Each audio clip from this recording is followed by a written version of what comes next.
साथियों नमस्कार, मेरा नाम है अनुभव। आप देख रहे हैं इंडस न्यूज टीवी। आइए नजर डालते हैं देश और विदेश की कुछ खास खबरों पर। लेबनान की राजधानी बेरूत पर इजरायली हमले रुकने का नाम नहीं ले रहे हैं। इजरायली रक्षा बलों ने बेरूत की घनी आबादी वाले बास्ता इलाके में एक बहुमंजिला इमारत को निशाना बनाया, जिसमें कम से कम 29 लोगों की मौत हो गई। इसके अलावा लेबनान में अलग अलग स्थानों पर किए गए मिसाइल एवं ड्रोन हमले में दर्जनों लोगों के मारे जाने की खबर है। इजरायल रक्षा बलों IDF ने एक बयान में बताया कि बेरूत के दहेह में वायुसेना ने 12 हिजबुल्लाह कमांड सेंटरों पर हमला किया, जिसमें हिजबुल्लाह की intelligence unit, coast to sea missile unit और यूनिट 4400 द्वारा उपयोग की जाने वाली साइटें शामिल हैं। ये सभी साइटें ईरान के सीरिया में होते हुए लेबनान में हथियारों की तस्करी के लिए जिम्मेदार थीं। IDF ने कहा, इन कमांड सेंटरों का इस्तेमाल इजराइल के खिलाफ आतंकवादी हमलों की योजना बनाने, आदेश देने और उन्हें अंजाम देने के साथ साथ दक्षिणी लेबनान में सक्रिय IDF सैनिकों के खिलाफ आतंकवादी गतिविधि की निगरानी करने के लिए किया गया था।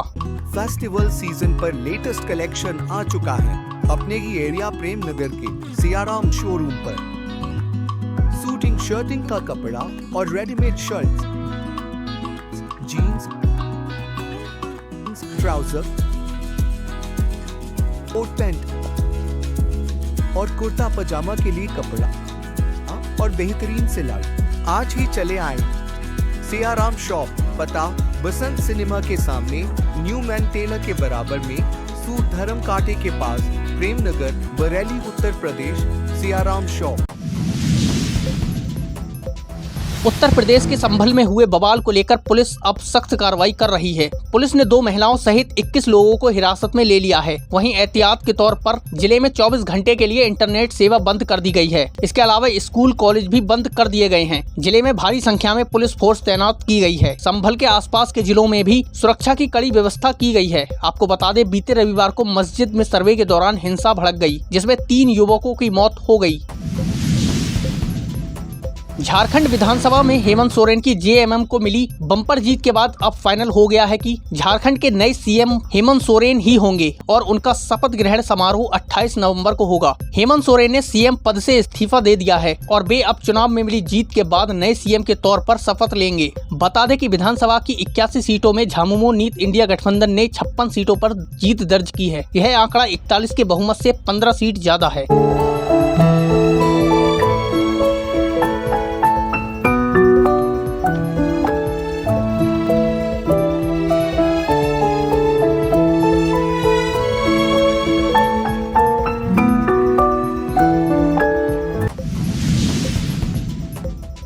यूपी में 9 विधानसभा सीटों पर हुए उपचुनाव में निराशाजनक प्रदर्शन के बाद बसपा सुप्रीमो ने अब कोई भी उपचुनाव नहीं लड़ने का ऐलान किया है। उन्होंने कहा कि जब तक चुनाव आयोग फर्जी मतदान रोकने के लिए कोई सख्त निर्णय नहीं उठाता है, तब तक बसपा किसी भी उपचुनाव में भाग नहीं लेगी। उन्होंने कहा कि पहले बैलेट से फर्जी मतदान होते थे, अब यह EVM से भी होने लगा है। हालांकि उन्होंने स्पष्ट किया है कि सिर्फ उपचुनाव ही नहीं लड़ेंगे, बाकी चुनाव में भाग लेंगे। वहीं बसपा सुप्रीमो के इस बयान पर सपा अध्यक्ष अखिलेश यादव ने कहा कि अब यूपी में उपचुनाव होने भी नहीं है। हालांकि अयोध्या की मिल्कीपुर सीट पर कोर्ट का फैसला होने के बाद उपचुनाव हो सकते हैं।